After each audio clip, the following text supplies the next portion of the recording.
Welcome to the Love Pod, where inspiration, vision, and real connection come alive. Wherever you are, you belong here. Welcome to the Love Pod, everyone. We're really honored to have a special guest here with us today, Tommy Gan, who I've had the pleasure of meeting through Skool and the wonderful community there. And I have Tommy to thank for, oh, I don't know if it's going to come up. Oh no, I'm invisible. I'm hiding behind an invisible screen. I'm holding a copy of the $100 million money models, the Guinness Book World Record breaker, Alex Hormozy's book that has really helped a lot of folks and solves a big pain point for a lot of us. And we don't always like talking about this in our society, but the topic of money is really important. The book is How to Make Money.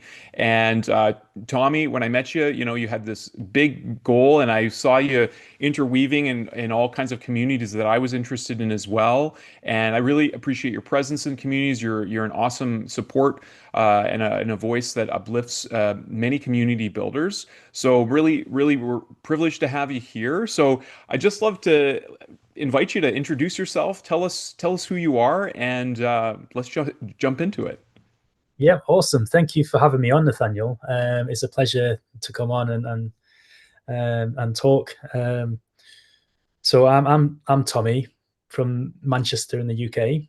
I've got come from a pharmacy background, got a master's in pharmacy, did that for 6 years, and then transitioned into the property world. So I did Airbnb arbitrage, then service accommodation management, short-term rentals. It's known in some areas of the world. And I've been a consultant in this space for the last 3 years. And since the launch of Alex's book, I created a Skool community, and the community has been growing quite steadily since then. And that's been a real journey of understanding how Skool works as a community owner and leader, exploring other communities. And like you've said, you've spotted me, and we've connected in other communities as well. Just understanding how it works, what good communities do, what makes them great, and yeah, just enjoying the journey at the moment. It's amazing, Tommy. Like you have a pretty well-rounded background. You have some pretty particular specializations, and you know, like I met you through the $100 million money model supergroup, which is all around. For those of you listening who don't know, Alex Hormozy did a big book launch of this book, which is the third book in the series, but as I understand, it was the first book he wrote, but he had to build people up to it, and it's all about various ways that people approach money models in all kinds of different industries. And so you started this supergroup after basically investing into like the top premium offer that he had, I believe, through the acquisition.com, and you had access to all these wonderful resources yourself and your partner Ian Brake. And so tell us about that and like that journey that led you there, and like why did you decide to go all in this? I understood that like it's like 1,000 books that you basically invested in to help other entrepreneurs grow, and that's the copy that I was holding. You sent that to me. I really appreciated that gift. It was one of the first gifts I received coming into school, so it means a lot. So yeah, like let us know about that journey and what brought you there, and what were your what was your process in that? Yeah, absolutely. So I was live on the launch. I knew it was happening, and he had kind of alluded to it 2 years ago when he released his last book. So that was $100 million leads, and then he said that there's going to be another book to come after, and then this was obviously this new book, the Green 100 Million Money Models book. And I was watching that live, and he was going through.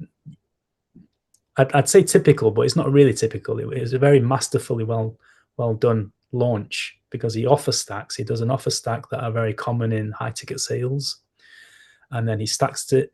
Then he talks about the value, goes over the value proposition for each of the stacks, and then ultimately there would usually be like a price, and then you go through the price. It's like, well, this is like immense amount of value, like 50k value. I can't remember off the top of my head, but it goes through the value stack and it brings it down and down and down, and people are just like, okay, well, this is cool. This is like, where is he going to settle so that we know what this offer is? Like, what are we expecting to pay for all of this amazing stuff? And then at the end of it, it's just like, it's all free. You can just have it for free. And then all that I ask is that you buy a book. You can buy a book, or if you are inclined, then you can donate more books. And the next offer really was like to donate 200 books. And he I don't know if you'll be able to see it, but there was these playbooks, a series of playbooks. Okay. Yep. Got a glimmer of it. You got a glimmer of it. Yeah. Our non-solid universe. Things glimmer in and out of existence here. Yes. Yeah. So there was a series of 12 playbooks, and he talks about one specific topic in each playbook.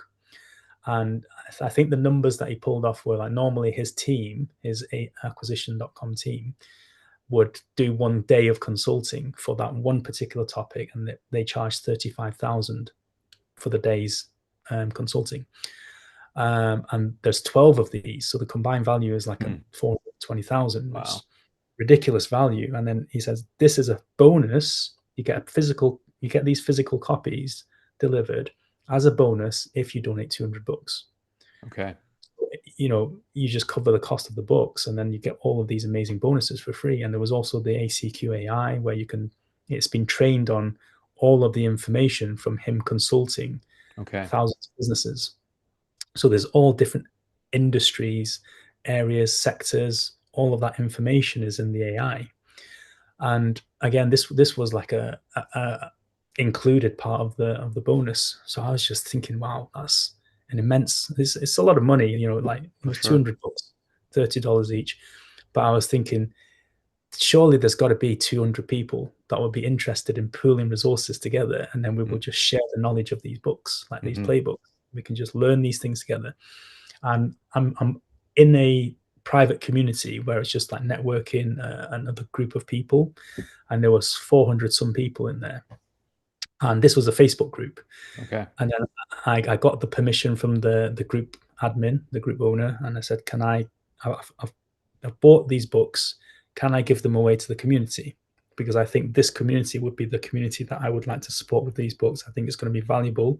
Many of them are business owners, so I thought this would be highly useful. And she was like, yep, that's great. It's a wonderful thing. So I did a hand raise in the group and just said, I've just bought this book. I explained what the book was about, and explained a little bit about Alex, because a lot of these people are not in the digital space. They're not in marketing. They have no idea who he is. So I've got some affinity with the people. Like, I don't know everybody in that group, but I've only been in the group since March, April this year. So I've built some connections, made some really good friends from there. And there was 80 people that did a hand raise, and they said, I'll have the book. So I thought, okay, cool. And then I DM'd each one with the link. So they got my book token, so they could take off the cost of the book and then just pay for shipping. And then in the actual thread of the post, after I DM'd them, I just put DM'd so I could keep I could keep a track of who was already given the link. And then just through that process, Facebook restricted me. They put me in Facebook jail for 3 days. Yeah, they said that I'm spamming. I'm like, this is a private community, and I've got permission from the owner, and these are all people that put their hand up. And like, I understand the behavior, because in terms of behavior, there's nothing different from what I was doing to spam. But obviously I had already got consent from people, and they were hand raising for it. So I felt a little bit unfair, but then I realized that, Facebook wasn't the platform for me to be able to share this information, because I did originally think I want to create a Facebook group so that everybody that's got the book, or I'd given a book to, so we can go in and talk about the book. Like, how do we implement these models into our businesses? How do we use attraction offers? How do we do upsells and downsells and bring in recurring income? And then I realized, Facebook is not the place for it. And as part of the launch, Alex Hormozi introduced a 90-day free trial for Skool, which is the platform that he's a co-owner of. So yeah, I thought, okay, may as well make use of it. It's good timing. Created the community. Then I sent a link to the 80 people that were interested or that had got a book. Only 40 of them joined. Maybe more people have joined since then, but I only managed to get the link to about 40 people before even that was restricted. Jeez So Louise. yeah. So then the first bulk of people were all from this community. Like I know most of them. And then I think that must have triggered the algorithm on Skool, because I must have ranked really quickly, Okay. because it's also probably a combination of the launch, people just organically searching, and it picked up some keywords. Sure. But that community grew to 1,000 people pretty quickly. Okay. And that's a huge community for people who are not, like there are larger ones on Skool, but a lot of communities only have like less than 100 members. So 1,000 members in a community that quickly, I'd imagine that would have been fairly overwhelming, to manage that many people coming into a community, because this is different than like a Facebook group. Like communities are all about like engagement and connection and stuff. So for all of a sudden 1,000 people to come into a space, that's something. And especially if the majority of these people don't know each other, Mm-hmm. And the range of demographic was so different and varied, because it's anybody with a book, so anybody's interested in money, which is pretty much everyone. Mm-hmm. And I having no experience prior of running a Skool community, like I'd been a member of other people's Skool communities before, but it wasn't somewhere that I spent a lot of time. Like I'd dip in, I'd get the information, or part of the mastermind or a group that I was part of, and then once I've got the information and knowledge, then I would go back to Instagram and Facebook and where I normally hang out. So yeah, but when the group started to grow quite large, like even on the third day, actually, because I'll just go back to the heavier investment, because the first investment was for the 200 books. And then on the third day of the launch, so as soon as I checked out, there was an upsell.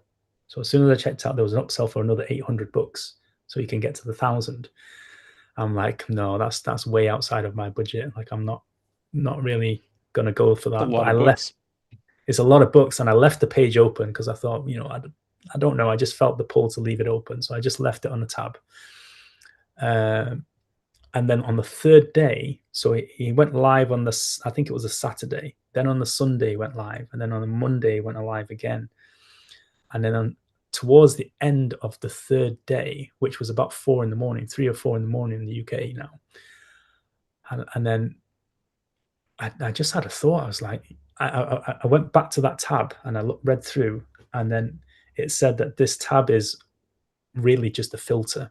It's just to make sure that the right people are in the room, because one of the upsells is that you're going to be in a room or a specific Skool community where everybody else that's invested 1,000 books will be in. I thought, there's got to be some mad people in there, like some really interesting people that you got to be a particular type of person to like invest in 1,000 books. Yeah, for sure. And just to be in a room of other people, I'm like, that's interesting. That's like, how many other opportunities will you have to be able to join a community like that? And I thought it'll be so interesting just to find out. So I didn't quite have all of the funds available, but I had enough for the first payment, because what they did was schedule it out over 6 months, six payments. And I thought, I could probably just about scrape everything together for that first payment. And then, but I was about £150 short in pounds. And then what I did was, when I first gave those 200 books away, I didn't want to charge anyone anything for it. I didn't want to be like, buy a book from me. But I did create a donation link. So I said, if you take a book and you feel you want to give back, then I would welcome any donations.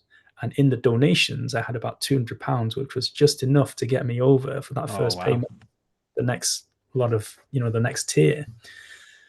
So yeah, I did that, and the group then, then I guess the group then was created, and it grew, and it grew to a lot. But I mean, it was about 1,000 at the time. And then when I joined the ACQ advisory community, which is the group where all these other large donators were, Okay. and I connected with a lady called Atena Pegler, and she was she had won the Skool games last year, and she was the first person to break 300,000 MRR, so monthly recurring revenue. Okay. Wow. So she held the position of the Skool GOAT, like the greatest of all time, for a good while, like over a year. And she shared some information about that, and then because we were both in the same community, I was able to DM her. So I DM'd her, and we got chatting, and she was telling me about, you know, the Skool games, the mechanism of how she was able to win, and then advice in terms of if I wanted to win myself. And then this really inspired me, because I thought, wow, this is really cool. Like, I want to win the Skool games. It sounds like so much fun. And that's his number one rule, right? Have fun. Yeah, that's right. Yeah. So yeah, I got maybe you can just tell our audience, who many of who maybe don't even know Skool, what is the Skool games, Tommy? Yeah, so Skool games is something that was created to gamify the process of creating communities, and it's based off a ranking. So when Atena started, it was every month, so they would have new games every month. Okay. So she essentially got to 300k MRR in 1 month. Wow, incredible. Yeah, I mean, there's more to that story, but essentially, you know, when we got talking, she said you can either win the Skool games and focus just on the Skool games, or you can focus on making money. And potentially you can do both, but doing both is very difficult.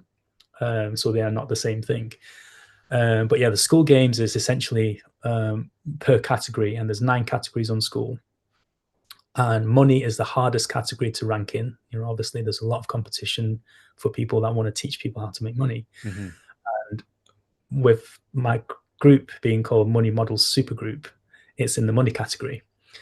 But you know, I did a share screen. Atena was like, "Oh, can you show me some of the back end stuff of your group?" I'm like, "Okay, yeah." I don't know where I'm clicking, but if I go and share screen, you can direct me. So we went to group settings, went on discovery, and my community was around about 120 at this point in discovery. So discovery is where you go into the particular category of community, and then there is 1,000 of the top communities in that category, and that's called discovery.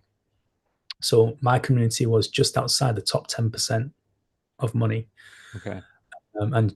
And she was shocked. You know, she was like, "This is very, very, like, it's unheard of that a brand new community will even be able to rank this high on Discovery." So she was like, "Wow, that you've done a lot of right things here." And you know, it was all by chance and luck, but it was certainly like getting the right keywords in place. Yeah. The timing of it, so that I could benefit from the tsunami of people coming onto Skool. And then the early push of people coming from the private community that I was part of. All of this contributed towards like pulling this lever and getting this was a big action of people. But then obviously, because I didn't have a welcome page, like a welcome message, I had no onboarding, I didn't have questions to ask people, so there was no qualification. I've got no data on any of these kind of the first 1,000 or so people. Okay. But Atena was like, okay, you need to ask qualifying questions. And one of the things that she suggested was to segment and ask if people are new to the online space and do they want to create an online business. And then the other option was that they already have an existing business and they want to get more leads. And that was quite a good qualifier. You know, it's some of the audience, so we know at least what the starting point is. But even that is so broad, because I'd say that about 50% of the people that joined had no business and wanted to start something. About 50% of the people already had a business, but then we have no reference of what kind of business that was. You know, is Yeah. that an online space? Is it bricks and mortar? Is it service? Is it product based, physical? So that was the difficulty of growing the group at the beginning, is like, well, what do we actually do? How do we help people? And because it was so broad, everybody's needs and wants are going to be different. So yeah, I mean, then I needed to explore and understand how to work Skool. So I was going into the Schoolers. So Schoolers is another community on Skool, which is when you sign up as a community owner, you automatically get access to this Schoolers community. And in there is a lot of information on how to create a community, what is valuable, what how you can monetize. So whether you start with a free community or you start with a paid community, and the different mechanisms that you can do. So it was interesting to learn all of that stuff off the fly and then try and implement that as quickly as possible so that we don't start losing members. Yeah. Because one of the things that I noticed, that even though we had a disclaimer on the front to say that this was a private community not affiliated with Alex Hormozy or Acquisition, people still associated the name, and they came in expecting that this was maybe the course. Yeah. Okay. Gotcha. And they were after the 90-day free trial. So I just made it, I made a post and I pinned it and allowed a lot of people to, I directed them to use Alex's link to get the 90-day free trial. And I was pretty firm on getting people to sign up, because I couldn't see any downside to it. I thought the worst case is you sign up, you've got 90 days to play around with the platform, create a community, and if you do nothing with it, then you just close it down before the free trial ends. Yeah. I was really shouting about that. And I think a lot of people created a community, from that post. We're coming to the end of the 90 days now, and I was going through the members the other day, and there's quite a lot of members that have got Skool communities, and multiple. So not just one, but many of them have got 2 or 3 communities. Wow. But they haven't done anything with it. Even the thumbnail is still the original. They haven't been on Skool or been active on Skool since the launch. So it will be interesting to see how many people actually start developing stuff out. But I did remove a few people that had no bios, no information about themselves, and no activity in the group. So I removed a few people, and interestingly enough, a few of them actually do have accounts on Skool, but other alternative accounts that they are more active in. So I think they just created this second account just to utilize the free offer, the free trial, but they've done nothing with it on this account. But when I removed them from the Money Model Supergroup, then they reached out and they said, "Oh, okay, well, we're ready to launch something now." They've obviously been playing around the platform and learning things as well, as we have been. And yeah, they just came back and said, "We're ready to start something and launch something, and we're ready to go back into the super group and explore how we can implement the money models and how do we grow a community." And I thought that was pretty cool. It was very interesting, because I thought a lot of the people are just not going to be active, and there's only about 40% activity as in the community. I've got, I think it was 1,500 members the other day, and on the metrics it shows that only 40% of our membership is actually active on Skool, not in our community. Oh, I see, in Skool itself. Oh, wow. Okay. But only 40% of that 1,500 was actually active. But I think that it may be a skew, because some of these accounts could be alt accounts, where they actually do have a genuine person interacting, but just not this profile. Well, I think this is one of the pain points too, right? For Skool, must be for Sam Ovens is the founder, and then like Alex Hormozy, like you said, is a co-owner of this now, and I believe Andrew Kirby as well. I know that some communities, like especially large ones like yours, Tommy, have issues with like bots coming in. You mentioned like talking about Facebook and getting spammers and people like, hey, you need some business help, DM me and all this stuff. Can create a big administrative burden in a lot of groups. And with you having such a big group that didn't have those initial filters, I imagine that's a challenge in and of itself, just moderating that and dealing with that. It sounded like you had a lot of backwards engineering to do. So if you were to do it again, knowing everything you know now, what kind of things would you implement from the get-go to grow things organically and have that kind of authenticity built in from the start? Yeah, yeah. I'd say have a really good onboarding system. Have the questions set up properly. So you have the option to ask 3 questions before you admit someone into the group. Hmm.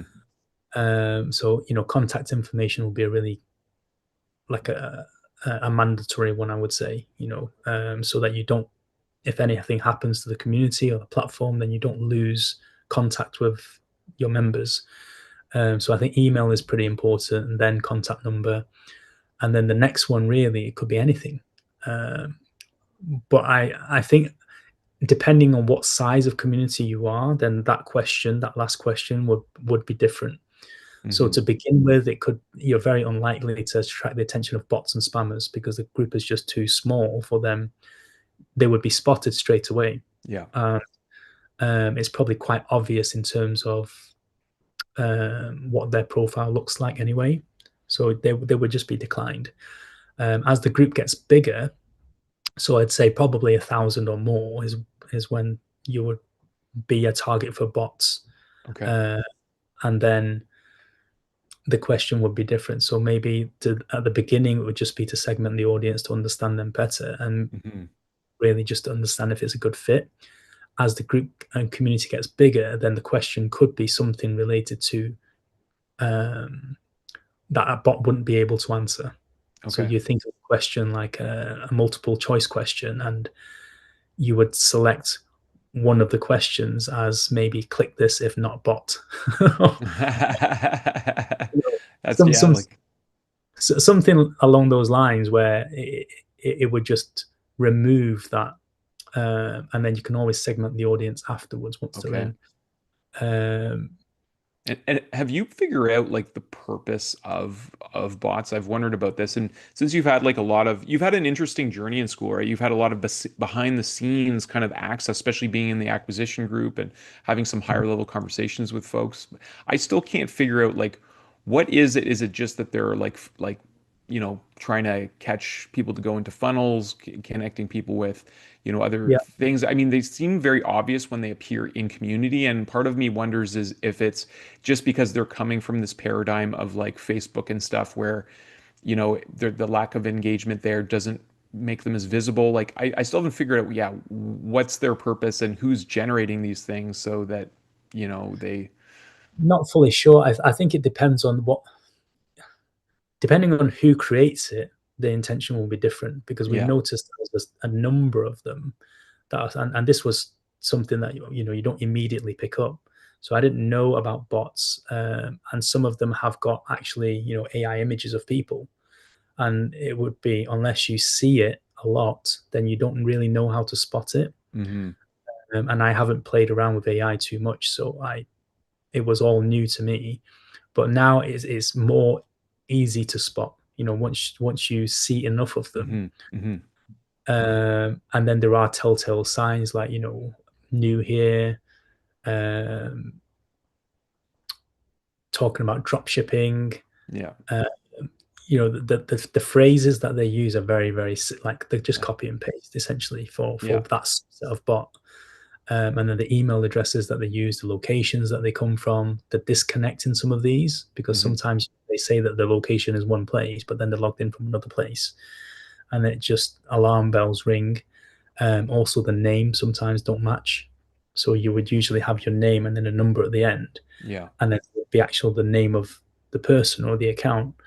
Um, so some of those don't match, and Yeah, so it's there's a lot of telltale signs for people who like are starting communities. You can get your head around some of these. They start becoming more apparent, as you kind of do this work. yeah, yeah. So I mean, I suppose I wouldn't have known these if I wasn't shown.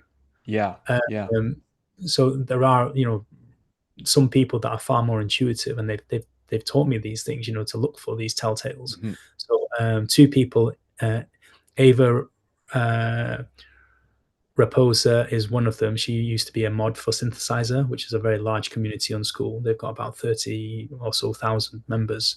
But she's really good at spotting bots and spammers. Okay. And usually she will spot them before they come in. So, at the questions point when you're reviewing them, she would have a very thorough process of filtering, and it's far easier to prevent than to cure. So, you want to avoid these accounts getting into the community, Yeah. because once they're in, they can cause some havoc. They could Yeah. be spamming other people, they could be spamming the threads, Yeah. they could artificially increase the engagement and spike that engagement for the community, which then damages or maybe is a detrimental effect on the discovery. Gotcha. So there's all of these to take into account. And Sam from the Cap Academy, Sam Rasmussen, she's another person that showed me how to filter for bots and what she does. She grew her community really quickly. So from launch, she got to a star community in 8 days. That's amazing. And this was with less than 100 members. And star community is basically, we talked about discovery as being the top 1,000 in each category. And then in each category, if you land on the first page, which is the top 30 communities of the 1,000, that's the top 1%. Okay. So when you're a top 1% community owner, then you get a star emoji next to your name. And yes, so she got to a star community in 8 days, which was amazing. Like, I don't know anyone else that's got it as quickly as that. But yeah, she's taught me a lot in terms of admin. She removed a lot of bots trying to get into her community. Obviously, when you're higher ranking in discovery, more people will try and join your community. Yeah. And that brings up a good point and it's a perfect segue, Tommy. I think you have a very unique goal, and you're talking about really one of the unique parts about Skool is this very organic way that people collaborate and share, not only knowledge but also like contributions within communities. I mean, Skool's this wonderful place. I feel like much different than like you mentioned Facebook, like Facebook groups. You kind of pop in and out. There's not a lot of bridges between you. It's not, the UI is very different, but here you can really kind of see and connect with people in various communities. I mean, I have conversations ongoing with you. We probably have a few threads going in different community spaces. And so what inspired you to, was it through working with like Ava and Sam and other people that you saw a bigger picture at play here? Because the title of this episode that you put in is going towards $1 million MRR. I mean, that is like, there's no icons for that, right? I think the highest icon is like you start at a rocket, which means, and for listeners, this might sound crazy. We're in this beautiful era where communities and I'll remind everyone that there's probably 17-year-olds out there making six figures playing video games right now as we speak. There's esports, all this stuff. But in terms of authentic community development, this is a very unique place that instead of, there's no ads on Skool, so it's all about like creating authentic engagement and offering real solutions. There's all kinds of ways that entrepreneurs and community builders can add value to people's lives. So one of the cool things that you mentioned, Tommy, is that the whole platform is gamified, including like the star, you can get your name, but then there's other icons. Like I know the first one, if you pass the 10,000 MRR in monthly recurring revenue, you get a rocket next to your name, which is amazing. Like that alone could be a game changer to someone's life, like just doing that, But it goes up from there, right? I think the next one is at the crown. I think that's at like 30K. Something like that. And then I believe it's diamond, right? Which is 100K. Yeah. I think I'm wondering whether it might be the other way around. But yeah, I'm pretty sure diamond is 100K, and then I think it's ninja is 300K. Yeah, yeah, Ninja's you're right. 300K, but there's definitely no million dollar. I mean, the top earner right now is I don't really know how to pronounce his name, but Spencer Pewley. I don't want to butcher his name, but their community is about using Facebook ads, I believe, right? And they've almost reached $400,000 monthly recurring revenue. And Yeah. you're coming with a goal, and you had a vision. Do you want to share about that and how you kind of came to this idea and this inspiration? Yeah, so I was speaking to a tenor from AIpreneurs, and she won the school games, and I was thinking how cool it would be to get 1 million MRR, because there's a number of people who have managed to get to 300K just on their own, as like with no team, just brute force, as Alex puts it, and you just do the reps. You just find one system that works, and you just keep repeating that over and over and over again. Put lots of time in, and then it gets the result. There's a guy called Nick. I can't remember his last name, Nick, but he got to 300K MRR. Did a very cool YouTube video breaking all of it down. Wow. Very long document where he just outlines his whole process. And what was striking to me was that it was a very high profit business. Like, I think it was kind of 70%, 70, 80% net profit. So I'm Wow. thinking, if it's so high in profit, there is lots of scope there to bring in more affiliates and really share that. And if Hmm. he can do that himself, like, just imagine what a group of people could do. Like, if 10 people were able to do that Hmm. and they got to 30K, well, if they got to the 300K, they'd have 30K between them, MRR each. Like, that's massive. And I'm thinking, well, let's say that you even get half of that result. 15K MRR per person is still pretty hefty. It's fantastic. It's a game changer Uh, for most families out there. yeah, so I'm thinking, well, actually, what if a larger group of people? I don't know how big, I don't know how many people, but surely, like, if we can get a strong group of people together that are different skill sets and complementary, that we could get 1 million, and then it will just be a group effort. And I've been thinking and thinking, like, how do we engineer this? How do we play this game? And I think, collaboration is the key here. Hmm. But I don't see many school communities working as a big team. And then also, you'll probably know, working in big teams in corporate and business, and big teams are difficult to manage, especially when you've got multiple leaders. Hmm. Um, there's a saying that too many chefs spoil the broth, I think, something like that. Yeah, that makes sense. Yeah, and this is you're in a community environment, so it's not really hierarchical, right? So it's a totally different kind of way of collaborating where everyone who's a community builder would have like an equal say. We're all like we would all be on a circular kind of level playing field rather than a pyramidical one. So yeah, that's I Yeah. mean, you know what I love about this, and when we first started talking, Tommy, I feel like I've been to a few talks that thanks for the invite again, and listen to Alex Hormozy because I credit Alex with the reason I came to Skool because I really didn't know this guy very much other than he started appearing on my Facebook feed when I would go on there very seldomly because I really never liked the experience very much. And he would pop Right. up. He was starting. He would look. The first time I saw him, I'm like, is this one of, did I friend this guy? Like he was like it was in my feed like he was a friend. Like it wasn't an ad. It was clearly somebody. And I was like, Alex Hormozy. I don't know this guy. And then I could see very small letters that's sponsored. I'm like, oh, this is a new kind of ad. So that's interesting. And then I see him, I hear little tidbits. And there was one time he said something that really struck me. Because I've also invested a lot in like coaching and learning from some world teachers, especially around entrepreneurship.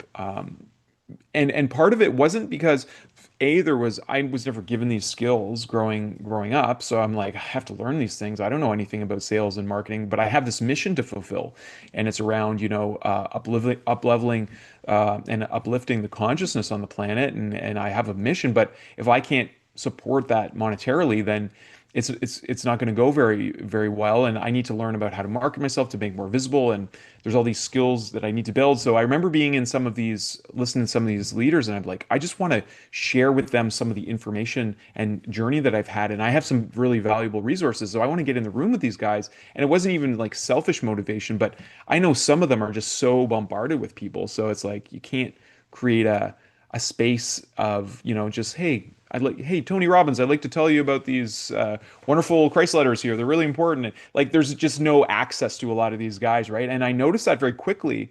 But in listening to Alex, I really got this like really down to earth, like heart-centered guy who, yes, he's a strong entrepreneur, very, very in his masculine drive.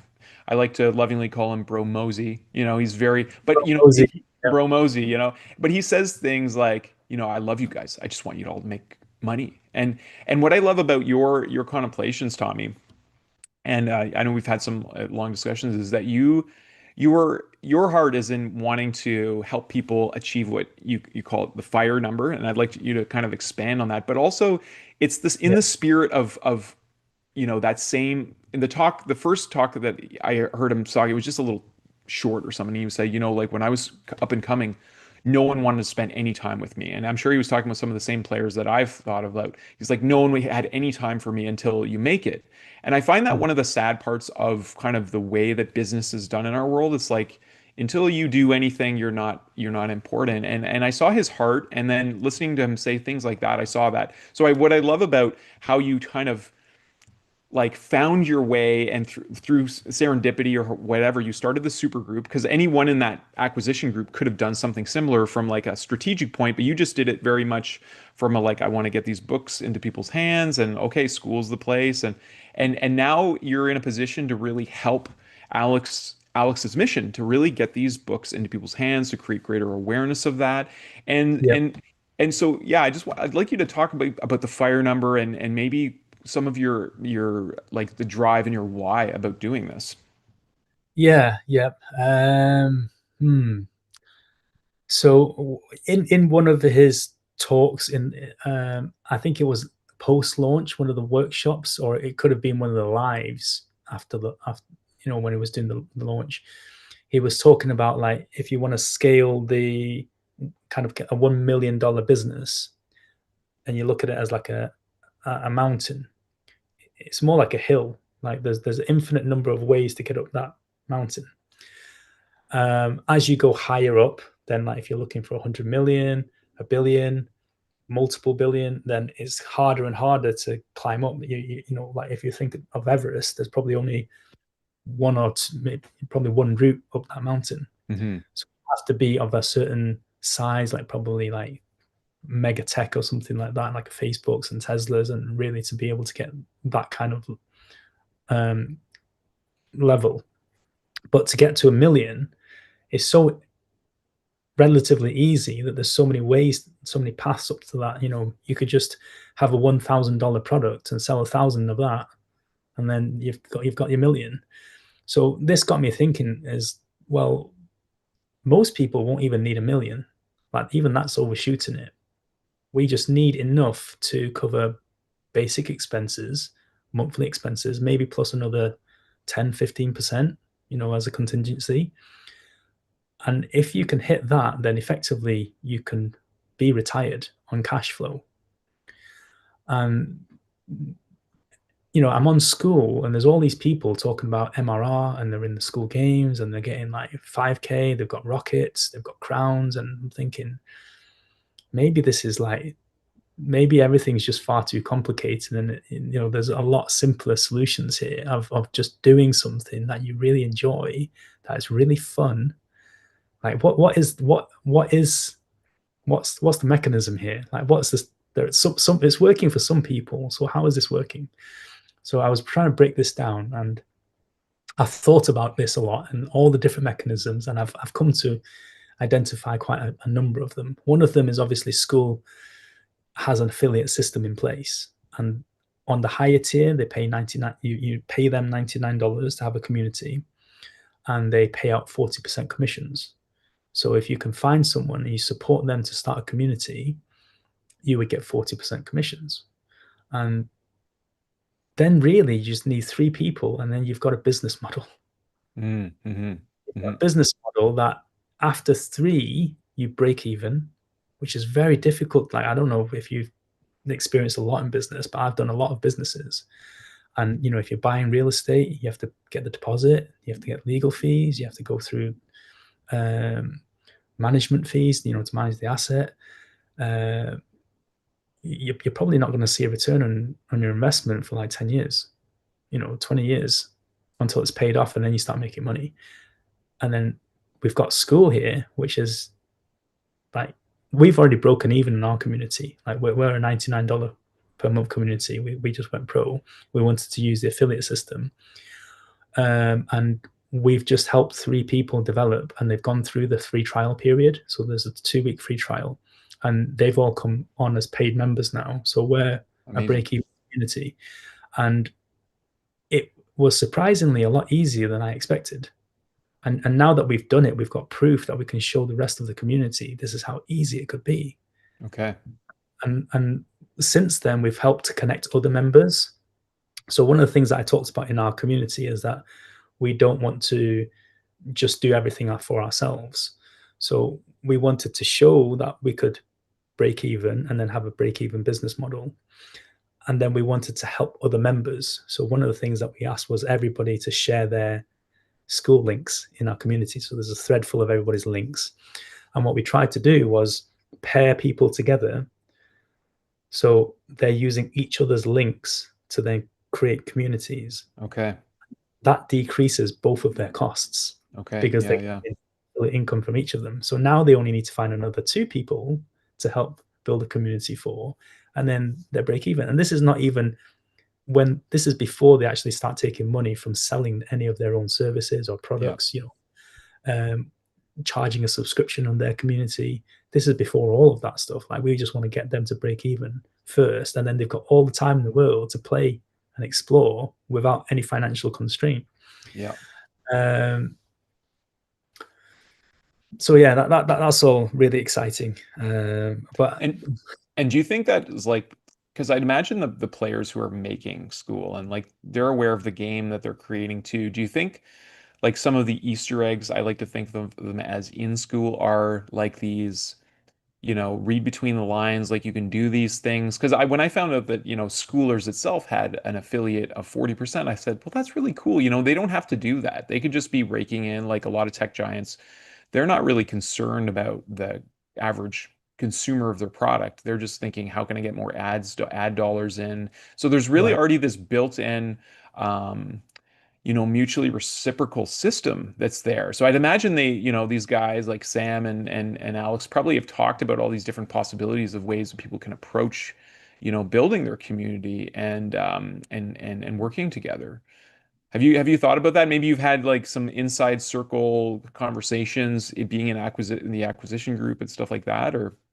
Well, one of the things that that is covered in the book is lifetime value, cost of acquiring a customer. So it's CAC, LTV, and in traditional business, you would acquire a customer and they would take the service or product, and then unless it's a subscription thing, then you have to go and find a new customer and resell them again, and you have to pay another acquisition cost. And unless it's a subscription product, you don't really have lifetime value, or unless they keep recurring, keep buying something. So in this platform, and it's the same with like SaaS software and things like that, if you can keep that customer, then you only have to acquire that customer once, and you pay that acquisition cost once, and then you've got the lifetime value. And these are the concepts that I touched in the book that are not really commonly talked about in business. Obviously big business, they would understand these things, but smaller level SMEs generally, like I've been in the property industry for a long time, and I can speak to 100 people, and I'm pretty sure out of 100 people, none of them will know what LTV or cost of acquiring a customer is. And I went to a networking event yesterday, and I was talking about these terms, and nobody understands what these are. Really, that surprises me, especially in that in like professional situations. I'm coming in kind of backwards because these are some of the. But I never. You're right. I never heard about it discussed in other like business and entrepreneurials that focus on marketing and sales, but not necessarily keeping customers, and also like how much does it really cost, not only just in money, but in like time spent and to develop the relationships with these. And Skool makes a lot of these things so accessible Yeah, in all kinds of ways, right? So that not only is Skool using it for its, community builders, but it's kind of anyone who builds a community has access to the same tools that it uses in yeah, its framework. So I mean, it's a beautiful design. I gotta say, I really take my hat off to Sam, and because I think all like would you say, Tommy? I mean, you probably are a unique case because you started building a community based on Alex's work, so and you're obviously you're inspired by it, and it meant something important to you, and you saw the value not only for yourself but in helping others with it too.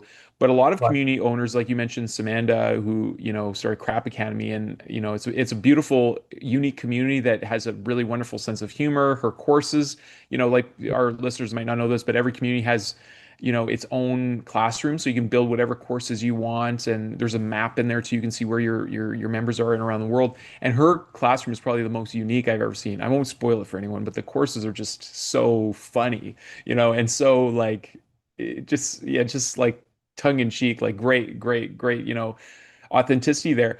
And so for you, having like, do you feel like this is a part of your like who you are, is in seeing the value of people working together? Because I know before we got on the call, now you're talking about starting another community where you're actually helping property owners who are doing Airbnb, I believe, right? And do you want to talk about that? Because it seems like this is a kind of a thread that runs through a lot of what you're doing, is seeing how people can synergize and work together to Yeah, achieve bigger things. It reminds me, before you get into that, it reminds me of like, this is a very small example of this, but I remember being in grade 4 or 5, and the the brand Popsicle had points for their sticks in the popsicle. Every time you had finished a popsicle, they had different points. And I think is you'd have like a 1 point, 5 points. Sometimes you get a 25 point, and I think every very once in a while you get 100 points on a stick. right. And you could put on all your points and get really cool prizes. And like I think one of them, like the top prize was like a stereo system. And there was a class a year older than me, and I was like, okay, I'm going to collect all my sticks. And what they did is they pooled all their sticks together, and they ended up getting a stereo system for the whole class. And I thought, well, this is brilliant. Why don't people do this all the time? Like, I even had Yeah, this thought experiment, like, why don't if every human being on Earth, this would probably blow up the world, but whatever. If everyone put their money in one big bank account and we just all had withdrawals, like we'd all have access to infinite money essentially, right? But we all have to have our own separate things. This is mine, and then we're kind of like operating from scarcity. But if everyone just pooled their money and all their cash flow in one big giant thing, be like, oh well, there's more than enough for everybody forever. Let's just do, anyways. yeah, yeah. That is very strong concepts that I've been pondering a lot. I mean, yeah, I mean the original thought process for the money models was to have a community where we can talk about the book and how we can implement the Mhm. principles of the book into our own businesses. And then that idea then developed into this FIRE number that you mentioned before. So I'll just go back to that. And FIRE is an acronym for Financial Independence, Retire Early. Um, and because if we can get to people to the FIRE number, then we've got so much more time available. Because if you set just a low level FIRE number just to buy back your time, then you've got your time available. You can Mhm. always increase the FIRE number. Say if you set a FIRE number of 4,000 a month, once you hit it, you can always just do more of the same to get to 5K, 6K, 10K, get the rocket, right? Mhm. But you want to start off with a stepping stone first. And that's Mhm. the idea behind the FIRE number and the idea of where we've developed the community at the moment. We are targeting or moving people towards a FIRE number so that when they've got more time, um, then we can actually do things and pool resources together, both our time together and resources towards things that are just more fun and impactful. Hmm. And say if you've got a particular project that you want to do, there was a cause or a non-profit organization you want to support, then we've got the time available and we've got the resources available to pool towards that. And this is very much the case where you were talking about everyone putting their sticks in together to get a stereo for the collective, and they can all benefit from that. Hmm. That this was the idea behind getting the books in the first place, was so that we can get all of the bonuses that would benefit the collective. Yeah. That was my idea behind that. And yeah, I agree. I've got this, and I think it's not just me and you that are thinking this. That we're both connecting with a lot of people in Skool now that are of this kind of mindset. Like, Yeah. we're not afraid to give first, um, and we're not afraid to give without the expectation of reward. Of Hmm. something back. And I think when you're giving from that place of abundance, it really has it it unlocks different doors. It's got a different feel. Um, yeah, and I think we don't see that a lot in certainly. I don't see this a lot in general, but I am finding and coming across more and more people on Skool that have also felt like they've not seen a lot of this, Hmm. but then now we see each other Hmm. and we come together, and I think that now is the time when things are moving fast, and the right type of people are coming together, and starting. It's the beginnings of something pretty cool. There's a movement and there's a shift. Yeah. Well, Darwin, a lot of people misquote or understand, the concepts of evolution. And I think it, transcends all of our unique, like our individual understanding too. Because I feel like we're actively involved in evolution all the time based on our intention and where we're putting our focus. And like, but the idea of survival of the fittest and all this stuff even Darwin knew that that wasn't the case, but it really is the survival of the most collaborative. Mm. And the human species, as much as we've been told otherwise, is, I think, the only way it's come to this level of civilization and uh, across all different cultures and everywhere. I mean, we have some of the most amazing architecture and innovations and you mentioned technologies. Like, it's only through collaboration, and only kind of it's been a fairly short period of existence where this idea of like uh, forced assimilation processes are now a part of it. I feel like a lot of cultures really grew organically. Like, there's so many inventions just that came out of people collaborating and working together. And I feel like we're also entering a time now, as the global mind through the internet has permeated everywhere. It's seen like we're now, what's called Web 3.0, but I feel like it's going to evolve past that faster, because we went through Web 1.0, which is like the wild west of creativity. All these weird websites coming out, and it wasn't really much focus on business, anything to do business. But as soon as Web 2.0 came, and like AdSense, and then all this commerce focus, then it's like the humanity kind of like was pushed out, and it was like all about buying and new billionaires and stuff. And now with like blockchain technologies, and there's more decentralization happening, where and now the advent of AI, it's making people have that power again individually if they learn how to utilize these things. But also in between, like, we can have peer-to-peer exchanges. Like, blockchain is I mean, people just think it's Bitcoin, but its power is much greater than that. I mean, we can have universal voting systems where like, everyone could be voting whether we do something or don't do something. If a nation is in conflict, the power could return to the people really quickly. And I think that's where there's some apprehension from some of the more centralized efforts in the world. But Skool is this really organic, beautiful place that you know some of these creative ideas can be tested, kind of in a smaller capacity. And then and of course, people have, personalities can clash, and egos can bump up against each other, and it's never going to be perfect, but that's what community is, right? So Mhm. I'm curious, Tommy, like you've identified something, looking at more of the practicality of what people really need, and then opening up time freedom, which I feel like so many people are just looking for this. And then you have this bigger, idea of leveraging, the power in, like 100 million money models, and how to actually actively use that and work together towards this really like big goal of having 1 million dollars MRR. Who knows? Maybe it will become $100 million MRR one day. That'd be pretty cool, eh?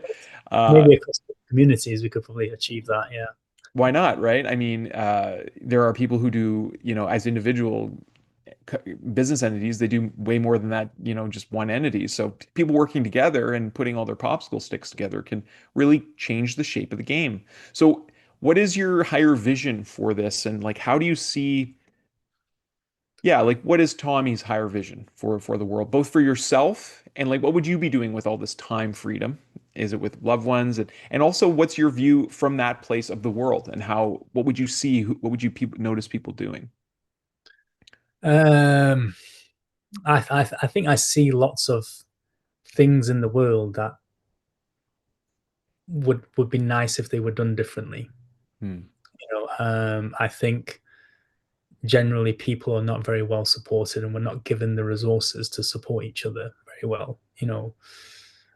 Things like very basic things like business were not taught that at all, and even at business school, business studies, it's not really taught. Um, so yeah, I think that obviously has a disadvantage. And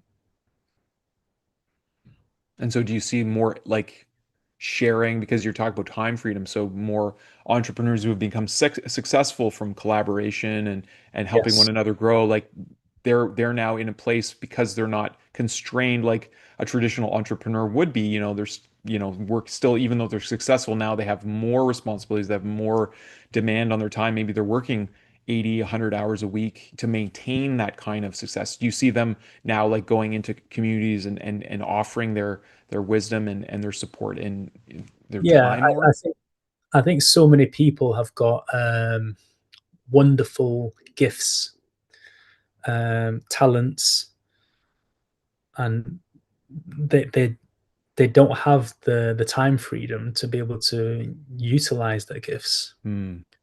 Um, we've got some really wonderful teachers in very all various aspects of things, Yeah. and maybe that doesn't fit within the traditional education system, but they're highly interesting. Yeah. Yeah. And, Great and point. that's probably a lot of people have gone towards homeschooling, because the traditional education system isn't really providing that knowledge gap that they want the kids to be brought up with. So you've got a young daughter, Hmm. we've got one as well, and that was one of the things that we bonded on. And I'd love to have more time. Yeah. That's probably where that was the kind of the foundation of the why Hmm. is really to have more time with family, especially when they're Yeah. younger at this Yeah. period of time, because we've only got so a fleeting period of time Yeah. on in the world. um and yeah, I don't think we should all be working so hard Yeah. all the time, and missing out on that time of growing up with our and spending time with our kids and our family, Mhm. our loved ones. um if we could have fun, and whatever we do for fun is work, we can get paid for that as well, then I can't remember who said it, but if you enjoy what you do, then you never work another day in your life. And that's Yeah. one of those things. It's like, okay, well, let's just do things that are fun, Yeah. that we enjoy doing. And what I really enjoy doing is uplifting other people and enabling them to really be themselves, and to utilize their gifts. And I like connecting with people. I love talking and understanding people. We've had many long conversations, and despite us being on the other side of the world and different time for different Yeah. time zones, we've still managed to connect many times and have Yeah. very deep conversations. Yeah, just more of that. That's great. Yeah, I really think this is going to resonate with a lot of people. Sometimes so many of us, like, we might put big goals out there, but we don't always know the why behind it. It's like, I just want to make $1 million and then I'll be happy and I can relax. And then, like, a lot of people, they find that when they get to that goal, because they weren't clear on the lifestyle or their why, and maybe we're coming from a place of a drive from a place of self-will, and that didn't really take into account all the other people's needs, like the needs of our children to have presence with us. They just might find themselves in more stressful situations. So that fun element item, to me, I know it's no mistake that that's the number one rule of school games, is have fun. Like, this isn't a stressful thing to do that, Yeah. because I agree with you, man. Like, so many people, like, are just wanting that quality time with their family. And it's not just about time quantity, right? It's that quality of presence, so that when you're with them, like, you feel at peace. You're not thinking about 1,000 things that you have to do, Mhm. or maybe a workplace that you have to go the next day. Like, I was used to dread Sundays when I was in, like, high school and stuff. It's like I would spend the whole day thinking about, what I had to do, homework and stuff. And I Mhm. wanted, that's to us, like, homeschooling is really important, to just not put our daughter in an artificial environment like that. So to me, it's Yeah. like, that's why I'm all in as an entrepreneur, and why we're doing the Love Pod and Lightheart Vision as a whole. It's like, we want to help other families, have those resources and that time freedom. So I really love this conversation, and I think it's just the beginning of a larger conversation.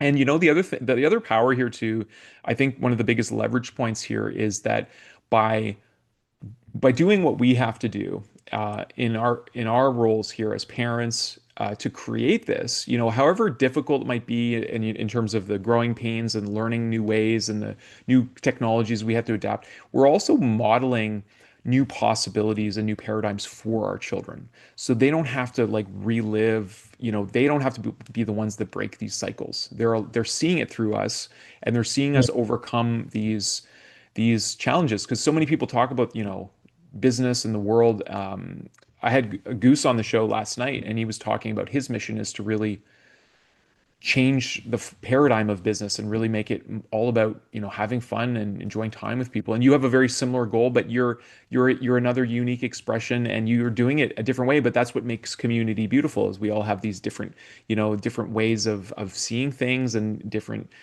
gifts, as you said. So I love that, the focus on the gifts, because, like, yeah, if I had all the time freedom in the world, I'd be doing a lot more painting, doing a lot more playing instrument, and just gathering in community together. I love having wonderful conversations too, and I've appreciated ours very much. And yeah, I think we're returning to uh, a remembrance of what's possible for us as a species, when we remember how, what, we don't have too many differences. It doesn't matter if you're from Brazil or from Spain or from Taiwan or from New Zealand. Like, we basically have the same needs, in terms of, we all want to be healthy, we want to be happy, we want to enjoy our life, and we want to spend time with loved ones. And yeah, so that's kind of my reflection back to you, brother, about, your mission, and just my encouragement to keep going. And too, also, before we like start closing things, like, sometimes when we introduce new paradigms, people don't always comprehend us, and whatnot. So what would you say to someone who is feeling, like, inspired, like in your case, to do something new and different? What would be your message to that individual? Um, Surround yourself with other people that are doing the same, Hmm. and don't be afraid to take that first step.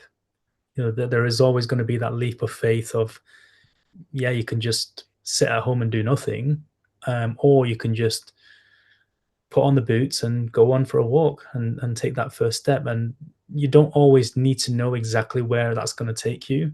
So when I took that first leap for the first 200 books, I didn't know exactly where that was going to lead to. And then that led to the 800 books, and then creating the community, and just one step at a time. Even now, our community is still developing, is still growing. We're still learning new things on the platform that we're implementing one day at a time. There was a community called Screen Time Adventure that I was recommended to join the other day because they've got a really good onboarding system. And boy, do they have a good onboarding system. So I Oh, definitely really? yeah, Okay. really, Okay. really good. And obviously, you can also reduce your screen time, and that buys you back more time Mhm. to do more fun stuff. So Um, important. and yeah, it is really, really good. And I'm just learning these things all the time. So I think the core advice is start, and then also surround yourself with the right people. People that are also of this mindset that they want to improve. They want to see growth in themselves, in those around them. They want to see you win, um, because that just fosters an environment where you can be really supportive of each other. It's a positive environment. It's not a case where very often I see in the world where people put each other down and they stand on each other to climb up, and that's Crabs in the not bucket. yeah, and That's what they that's not call it. what Yeah. we're about. We're about lifting other people up. Right. If someone's given us a push up, then when we're over the wall, then we can put our hand down and reach back over and Yeah. pull someone else in. Sometimes human beings forget they're the ones who are making the buckets. It's But not the that's crabs, you're right. true. Yeah, Right? very true. Yeah, a Yeah, little bit of meta there for us in the audience. It's like, yeah, we make the buckets, you know. I feel like right. this is, you know, it's been a really interesting conversation about money, and we talked about like a lot of philosophical as well, but you know, there's that pragmatic of money, and I think that's, you know, it's the same thing with the buckets. Like some people, you know, just to reiterate what you said earlier about, you know, it's very well known and commonly spoken about that people get to their, you know, the last moments on earth before they go into the next great mystery, and none of them regret, you know, none of them said, "Oh man, I really wish I worked harder and spent more time at the office." It's always, if there are regrets, it's always about spending quality time with family and all this stuff. And you know, money is one of those things. Like we can fight and compete for it and do all kinds of things, but at the end of the day, we're the ones who created money. It's not real in the sense of the values we carry, the experience of life, the richness of abundance truly lived. I mean, there are people who have like unfathomable amounts of money that probably are not in states of consciousness that we would want to be in if we had if we recognized the choice, right? So what I'm saying is like, why not have fun as we learn how to make money together, and then use money to do fun things and make the world a more fun place. I definitely want to surround myself with people who have that kind of thinking. You know, it's not about the security blanket. Like we get to a certain, because you know, this is the difference between the fire number and like that, some of those retired people talk about their retirement goals. Like if I have, you know, $1 million in the bank, then I'm safe. And it's like, well, I've met millionaires who tell me, you know, in confidence that their worry is that they're going to lose their money. So they have all Hmm. this money and then they're afraid of now losing it. And so that doesn't seem like freedom at all to me. No, it doesn't. But when we can all be thriving together, having fire numbers that, hey, yeah, like you said, you can raise it, you can raise the bar, you can raise your standards. But we're now using this time together and these resources that we've built up in a flowing system to have more fun. And I always believe like if we're gonna create a world enlightenment, it's got to be fun. Like it can't be this like really serious thing. Like, okay, like no judgmental thoughts, everyone. Okay, is anyone having judgmental thoughts? Nope. You know, this is not enlightened. Enlightened your thinking. We gotta. Anyways, I'm being a little funny about it, but it's true, right? Like we're children too. Like you're a dad.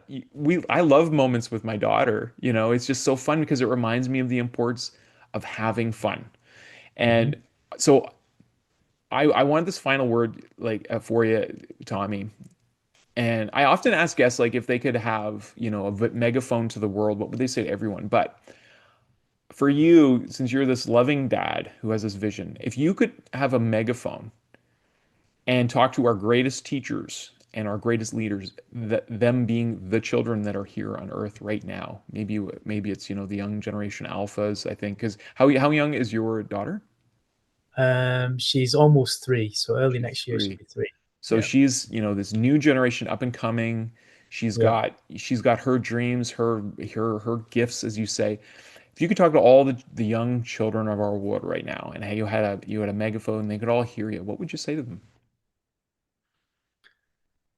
Oh, that's a tough one.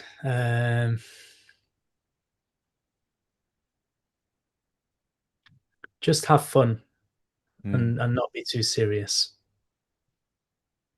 And you know Yeah, what they probably say? and just do that for your whole life. There you go. Yeah, man. It just makes the little kid in me is like, duh. Yeah.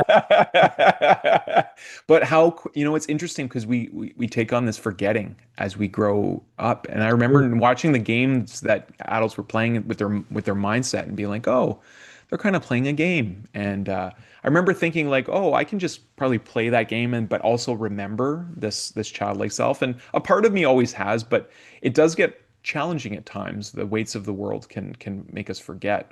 So I Mm. love that message, man. Just have fun and make it last a whole lifetime. You know, I feel like the people I admire are the most they've done that. You know, they've taken their gifts and they've made beautiful music. They've made beautiful experiences for people. They've done beautiful things. So I'm looking forward to seeing how the that fun permeates through your collaborative missions on Skool, and how that affects your family and your communities that you're touching, Tommy. And yeah, do you have any final words you want to share? Um, no, I think yeah, we're looking forward to having more chats and updates. It's been a pleasure to come on and speak with you more. Yeah, looking forward to growing both of our communities together and connecting with more. Thanks, Tommy. Really appreciate that, man. And yeah, I'm looking forward to seeing how the Skool games evolve because I feel like you pulling this off as a collective, well, we pulling it off because you know I'm involved in those fire games too. I want us to all see our families all thriving. Like to me, you know, this idea of wealth for wealth's sake is, you know, like if you're the only one on the beach because you retired early because you just Right. figured out the path and then everyone else is at work, like that seems very boring.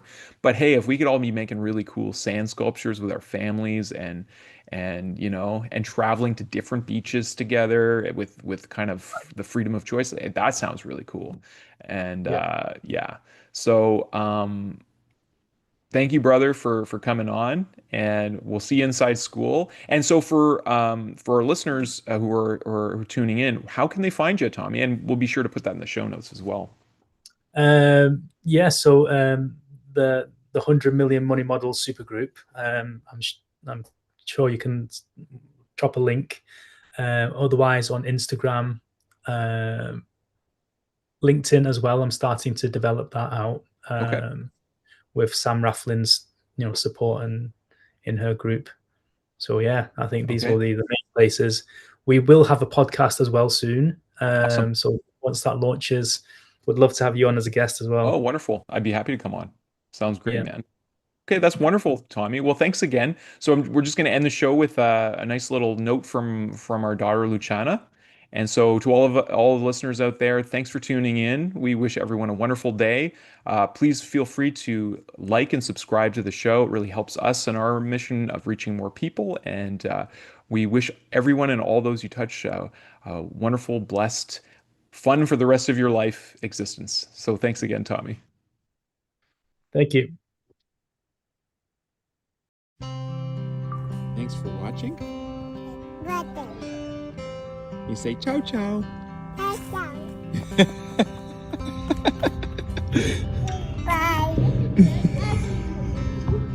I love you so much.